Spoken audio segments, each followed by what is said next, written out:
The wind screamed across the Wyoming Badlands like a living thing, clawing at the shutters of Jack Harlan's cabin with icy fingers. Snow piled against the door until it groaned. Jack sat alone by a dying fire, staring at the empty chair across from him, the one his wife used to curl up in, the one his little boy used to climb into his lap from 5 years gone. And the silence still felt louder than any storm. Then came the knocking, weak, desperate. Barely louder than the wind. Jack opened the door with his Colt in his hand, half expecting ghosts. Instead, he found a boy no more than 10, half buried in snow, arms wrapped around an old woman whose lips were blue. The boy's eyes were wide, terrified, but burning with something stubborn. "Please, mister," the boy whispered, voice cracking. "My grandma's freezing." Jack didn't think. He just moved. He scooped the woman up. She weighed next to nothing, and carried her inside. The boy stumbled after him, snow pouring off his coat like sugar from a torn sack. He laid the old woman on his own bed, piled every blanket he owned on her, stoked the fire until it roared. The boy sat on the floor beside the bed, holding her hand with both of his, whispering, "Stay with me, Grammy. Please stay." Jack boiled coffee, melted snow for warm water, rubbed her feet and hands until the color crept back into them. Hours bled away outside. The blizzard swallowed the world. Near dawn, the old woman opened her eyes where her voice was paper thin.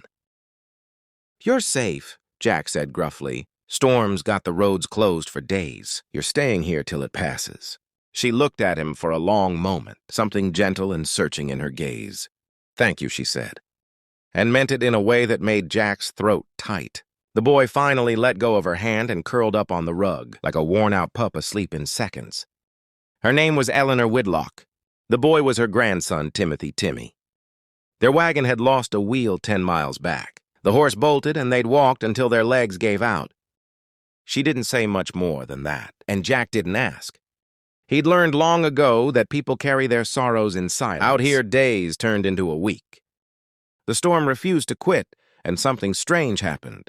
The cabin filled with voices again. Timmy followed Jack everywhere, helping or mostly hindering with chores, asking 1,000 questions about horses and branding, and why the sky looked bruised at sunset. Jack found himself answering, found himself laughing short. Rusty sounds he barely recognized as his own. Eleanor sat by the fire, mending Jack's shirts with stitches so perfect they shamed him. She told stories in the evenings, quiet, beautiful stories about her husband who died young, about raising 3 children alone on nothing but grit and faith. She never complained, she just spoke, as if sorrow was simply another season a person walked through. One night, after Timmy had fallen asleep with his head in her lap, Eleanor looked at Jack across the fire and said, "You've lost someone?" Jack stared into the flames. "Wife, son. Fever took them both. I know that kind of quiet," she said softly. "It's heavier than any blizzard." He couldn't speak after that, just nodded once sharp like she'd struck him. The storm finally broke on the 8th morning. Sunlight poured over the snow like forgiveness. A sleek black sleigh pulled by 2 matched bays came gliding up the trail, something that belonged in Denver, not these hills. The driver wore a fur coat worth more than Jack's entire herd. He stepped down, removed his hat, and addressed Eleanor with the kind of deference reserved for queens. "Ma'am, we've been searching everywhere.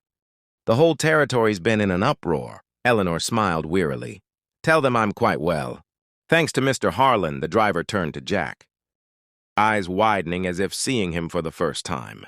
"Sir, Mrs. Woodlock is Eleanor Woodlock of the Woodlock Rail and Cattle Syndicate. Her late husband owned half the rail lines between here and Chicago. Young Timothy is the sole heir." Jack felt the floor tilt under him. He looked at the old woman wrapped in his dead wife's patched quilt, at the boy now wearing his too big coat, sleeves rolled 4 times rich. Didn't begin to cover it.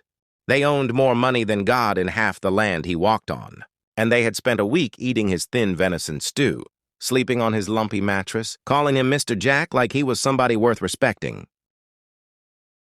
Eleanor rose slowly, walked over and took his rough hands in her small ones. "You gave us more than shelter." "Jack Harlan," she said, voice trembling just a little. "You gave us kindness when we were nothing but 2 frozen beggars at your door.